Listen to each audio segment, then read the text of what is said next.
Hello, Namaste Radio Zindagi listeners. I'm RJ Renuka. Happy Diwali and welcome to Power Hour with Amit Inamdar. Today we have another exciting show. You are going to get the power-packed 30 minutes of information on real estate appraisals. We always welcome you to call us 510-270-8830 to ask a question on the radio. However, if you are unable to get in, you can always submit a question for a personal response. Just go to Amit's website, ownsweethome.net, and click on the radio show link to submit your question. Hey, and you know what to do to find Amit Inamdar just by searching his name on Google. Hello, Amit, and welcome to the show. Hey, thank you, Renuka. Hello, friends. Own Sweet Home, and welcome to my show, Power Hour with me, Amit Inamdar. As you know, appraisals are integral part of real estate transactions. Appraisals are done to protect the lender. Lender is giving you money to purchase the home, and lender wants to make sure that their money is protected. Home appraisals are always performed by a licensed real estate appraisal. When buyer's contract for purchase gets accepted, many times it is conditional upon home appraisal coming at the price you are paying. In today's market, appraisal contingencies are waived by buyers who have enough down payment to purchase the home. Low appraisals can break real estate deals. And remember, appraisers also make mistakes. So when the time comes to appeal the appraised value, who's going to help you? Many bank loan officers do not even have the clue about what is selling in the market and why, at what price. And that is where expertise of Amit come into play. As you know, he is both real estate and mortgage broker. In case of an appraisal issue, he can draft a convincing appeal in many cases where you do not have to lose a deal. And losing a deal to an appraisal basically. So that must be hard when you have your mind set on your home for the buyer, right, Amit? Yes, and in rising markets of today, the appraisals are lower than the contract price in many cases because appraisals are backward looking, right? They look at the homes that are already sold, and because of higher demand, the prices have started rising. I've talked about risk management in the past. As a part of risk analysis, what I do is I evaluate my buyer's funds availability and the possible appraiser shortfall to make sure my buyer can comfortably bid and get into the contract. This is a part of risk management in real estate business. Once buyers and sellers agree on the purchase price and terms of the home sale, that is the market value of the home if the deal closes. Appraisals, however, are always backward looking, as I said, and they look at what is recently sold in the neighborhood. Appraiser then makes adjustments to the sold properties to match the characteristics of the subject property to come up with a value. They call it an appraised value of the property. So Amit, you mentioned that appraisals are a critical part of home purchase transactions. Can you talk more on that, or maybe give us an example? That will help. All right, absolutely. So imagine a home is for sale for 600,000, okay, and you decide to pay full price. So hold on. Which area of the Silicon Valley are you talking about? I mean, home for 600K? Okay, that is why I said imagine. Okay, listen to me very carefully, guys. Okay. A home is for sale for 600,000. Imagine. Now tell me, how will you feel if a professional valuation of the home came in at $500,000? Now you feel like you have overpaid for the home, and that's not a good feeling. Now let's assume due to the market, 600,000 is the only price the seller will sell you the home at, and you want nothing else but this home. You have a good 20% down payment of 120,000. And what you expect the lender to give you the loan balance is basically around 480,000. That's around 80% of 600,000. However, since the appraisal is at $500,000, lender is only going to give you the 80% loan of $500,000, which is 400,000. So to buy a home at 600K, you now need 200,000 of down payment and 400,000 of loan to make it 600,000 than the original plan of 120,000 that you had planned. So if you do not have the money, you have no choice but not to purchase the property or evaluate other loan options like lesser down payment options and greedy sellers typically may lose a good buyer just because of this appraisal. Also, a buyer does not assess the appraisal risk, he may lose his 3% deposit that is typically paid upfront while the home is in the contract. So listeners, you are listening to Power Hour with Amit Inamdar. If you have any questions regarding real estate, loans, or today's topic, real estate appraisals, do give us a call in the studio. Number is 510-270-8830, 270-8830. So Amit, looks like appraisal is a very serious business. So what is an appraised value? Right. See, the appraisal is an opinion of value by a licensed appraiser. Appraiser follows the guidelines, and based on the recent sales within the certain radius from the subject property or the property that you are buying, he compares the property with the neighborhood sales to come up with an appraised value. So typically two different appraisers will come in with two different home values. Also, replacement cost analysis versus recent sales analysis may bring in two different values also. Most of the appraisals are completed as a date of the purchase contract or when the appraiser visits the property. So many times buyers see the assessed value of the property which is lot lower than appraised value. So what is assessed value? Right. Am I getting confused here or what? No.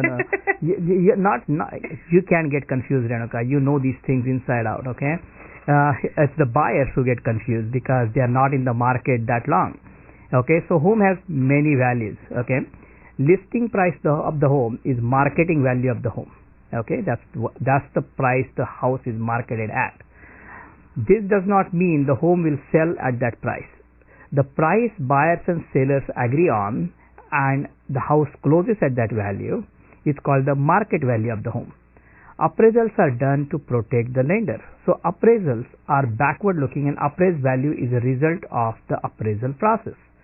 To make things more confusing, there is this another value that you just mentioned called assessed value, and county basically does this property assessment, and since the county is doing it, the government organization is doing it, buyers kind of get confused saying, oh, that's the assessed value, why am I paying so high for when the county thinks it's only worth that much, and that assessed value is typically used for determining the taxes on the property. So that value is basically, that assessed value is based on when the current owner of the house purchased the property. Okay, after you purchase the home, your assessed value will be your purchase price, and your taxes will go up around 2% per year, or assessment will go up 2% per year, irrespective of the market going up. Or if it goes way up, still you will go up only 2%. So each value has its purpose and plays a role in the real estate market. I remember seeing a image how every person looks at the house. Yeah. You remember that? Right. I mean, the buyer thinks the house is really small. The seller thinks his house is a mansion. The appraisal thinks it's a let's say all rundown house, so he will bring the appraisal lower. And the county assessor thinks you are living in a palace, so they can charge you more taxes, right? Yep. So that's a very, very good infographic.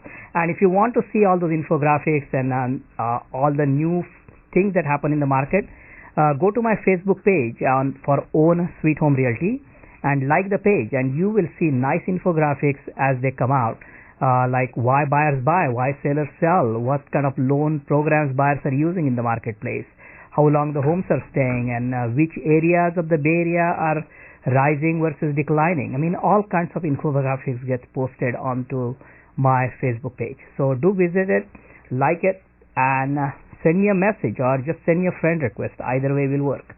So the Facebook page is Own Sweet Home Realty. Yes. And people can find you on Google. That is, search Amit Inamdar, real estate broker, and you will know ways to find him. And absolutely. And once you go to my website, also on the right hand side there is a Facebook widget.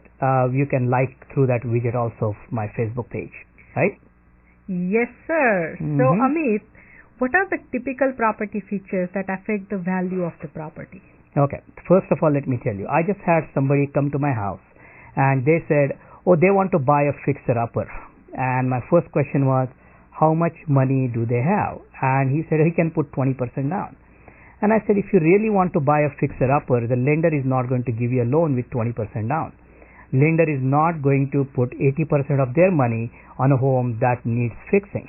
Okay, and those fixer-uppers typically mean requiring a lot of work. If the home needs an upgrade and stuff, that's a different story. Okay, so the property must be livable. As a part of the appraisal process, appraiser looks at the home as a whole. He actually measures the home dimensions and prepares a floor plan. So if you need a floor plan for the home, all you need is wait for the appraisal to be completed. Then he looks at the quality of construction. That means the upgrades in the home like flooring, designer paint, unique features of the home. If the home has a swimming pool, he may add some value for those type of upgrades. Even though city has lot sizes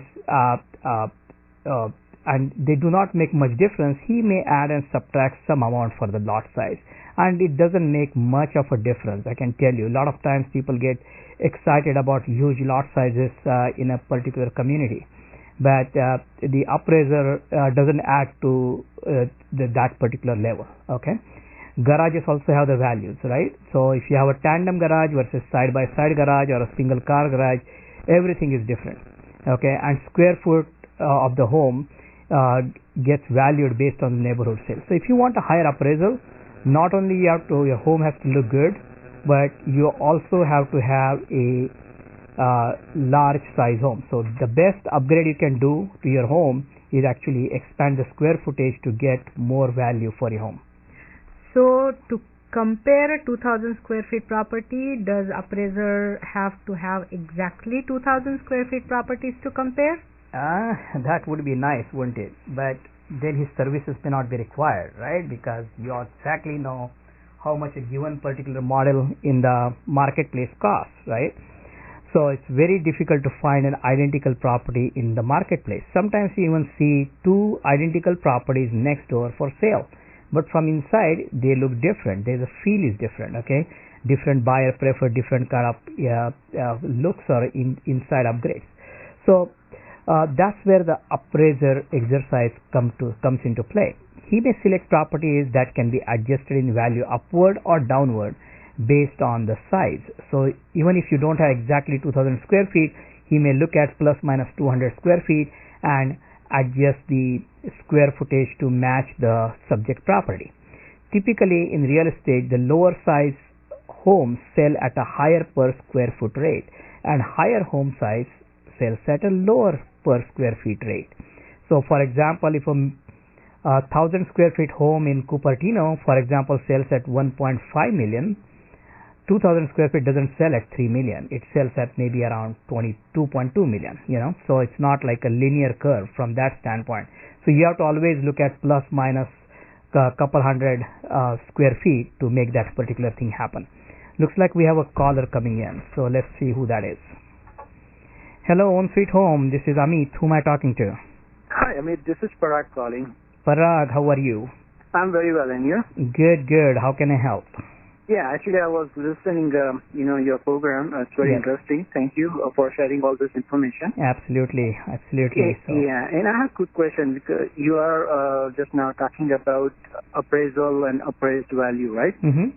My question is the appraised value differ from appraiser to appraiser, or it is standard, No, it will differ. Appraisal is basically opinion of value of a licensed appraisal. Okay, right. So the thing is, two different appraisers will bring in two different values, and a lot of times what happens is, for example, if one appraiser makes a mistake and he cannot even adjust it for whatever reason, then you have no choice but to apply to another lender and get another appraisal done. Okay, and that's one of the advantage you get when you work with brokers like me. Who have access to, we have access to over 100 lenders. So if one thing falls apart, we just go to another one, So there is always a way to save my clients money, because who wants to pay more money out of their pocket and get, use up all cash, right, Parag? Right. All right. Okay. Yeah, thank you. Thank you for the call, okay? All right. So we've been talking about these 2,000 square feet homes and how they get valued and everything. So and I have seen in some of the appraisals that appraisal played some games also to bring the values higher. Just like I said, a smaller square footage property have a higher per square foot rate, so the appraiser used like a smaller square feet properties to bring up the appraisal of a larger square foot property, and that's what ended up happening. So, Amit, does the location of the property matter? Location, of course. So look at it this way, okay? You have a property up in the hills with more than 180-degree view of the Bay Area, right? I mean, that will be nice. I love going up the Hayward Hills, and there are these nice communities up there. They're pretty deep inside, but once you're up there, you have this like 270-degree view of the Bay Area. It just feels fabulous. So properties views matter, okay? Properties on busy street, appraiser is typically lower. Properties close to the freeways, appraisal is typically lower. If they are next to railway lines, appraisal is typically lower. Okay, room count matters too for the same size property. So I say you have like a 1500 square feet property, one has 3 bedrooms, other has 4 bedrooms. The 4 bedroom may appraise little bit more because it has more utility. The number of car spaces in the parking makes a difference. So whether it's a 1-car, 2-car garage or a tandem garage, 2-car tandem garages are considered a single car garages for appraisal purpose.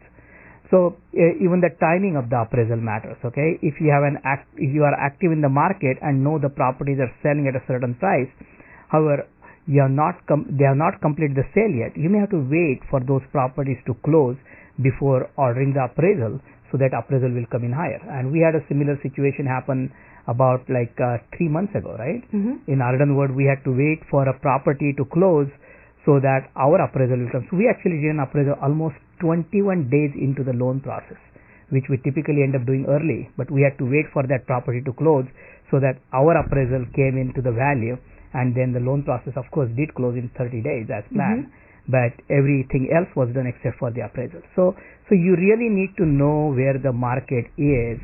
You can't just go to the bank officer and say just do your work, because they don't know what's happening in the market. They don't know which properties are pending at what price.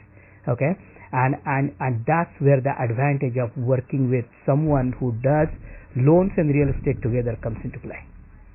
So Amit, you didn't talk about the age of the property so far. So does it matter? The new versus old? Yeah, of course. I mean, like nowadays you're seeing all these 3-story homes with 2 bedrooms up and your kids staying downstairs and stuff. They are everywhere. Yeah, I know, and those are selling at higher prices. And of course, people have this tendency to go for this newness, right?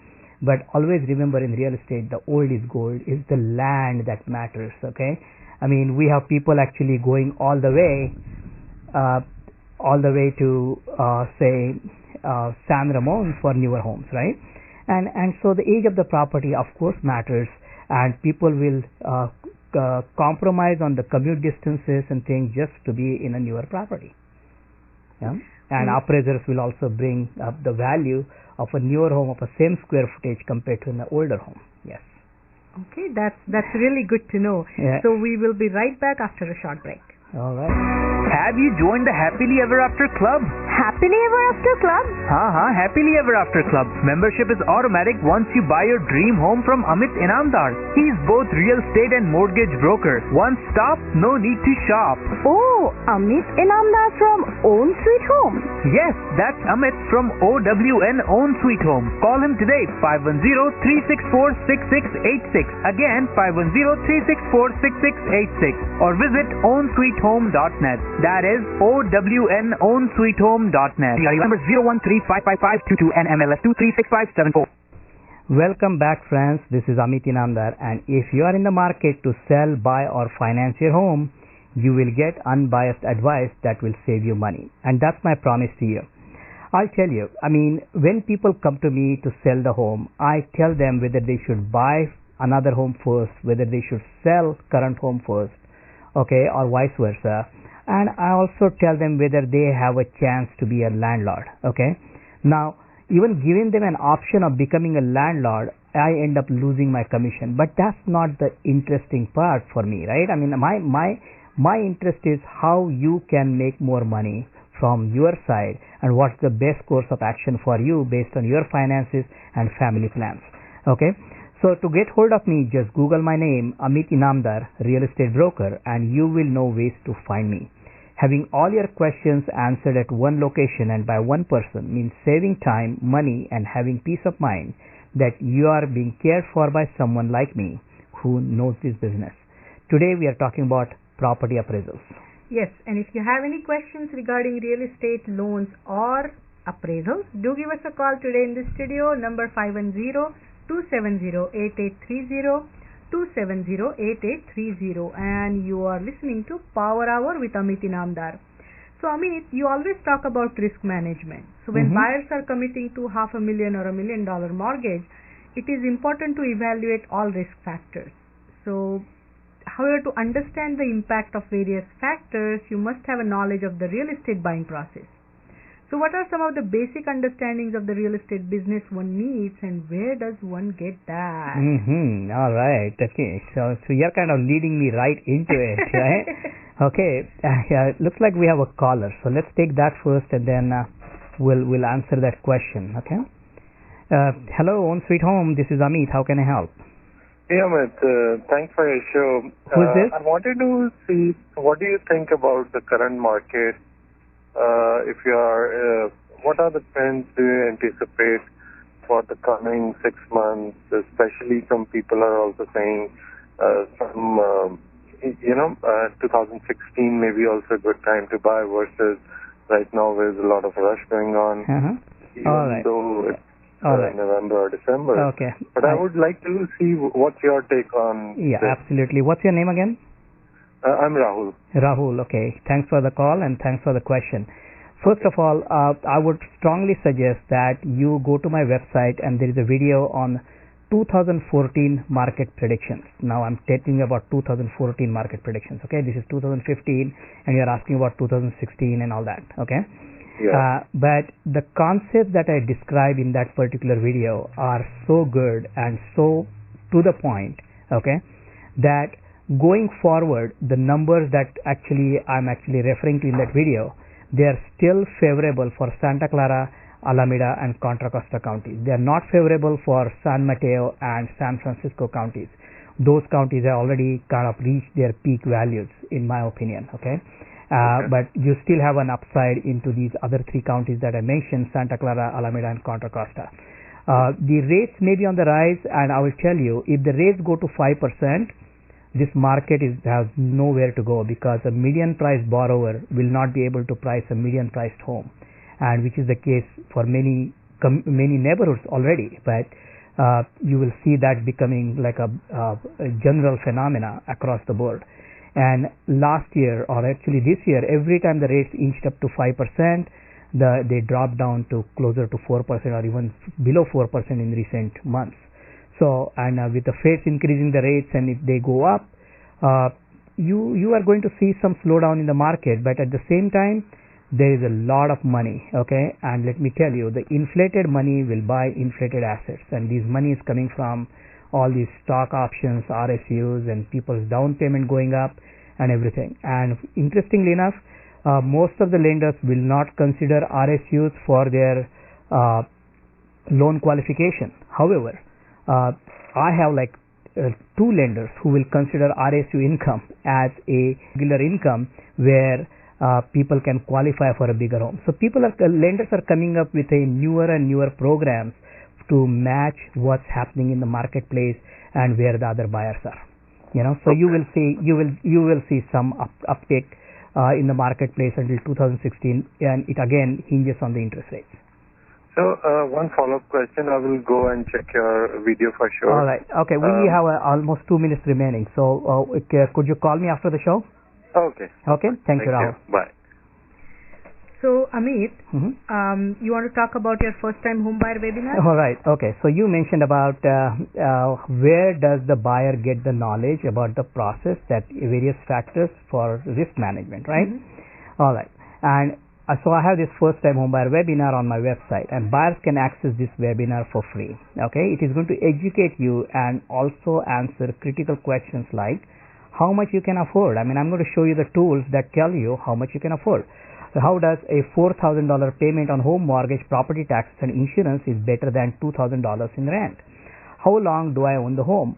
Do I need good school district? If yes, do I need all three schools, elementary, middle, high, to be good, or one of them is okay? How much do I value commute against my family life? If mortgage rates change every day, does that mean my qualification changes every day? What is the cost of waiting in this market? Okay, and a lot of people have been hurt because of this wait and expecting to see the downturn. Is it a good time to buy? When I get the tax benefits, or do I wait to file my tax returns for a year and then I claim my savings? Okay, where do I buy? What do I buy? Which are the rising and stagnant neighborhoods in the Bay Area? What are the real estate contracts, the contingencies, timelines, loan approvals, appraisals, inspections, closing costs, escrow, title insurance, homeowner association rules, regulation, budgets, CCNRs, and lot more. If you think home buying is a piece of cake, look at how long it took you to save your down payment. Do not just throw it away. Okay? Educate yourself before making the most important decision of your life. So listeners, this first time homebuyer webinar is available on Amit's website, which is ownsweethome.net. That is OWN sweethome.net. All right. Thank you, listeners. Have a great weekend. I'll be working. I hope to run into you on one of these open houses, and while I'm showing my other motivated buyers. And Own Sweet Home.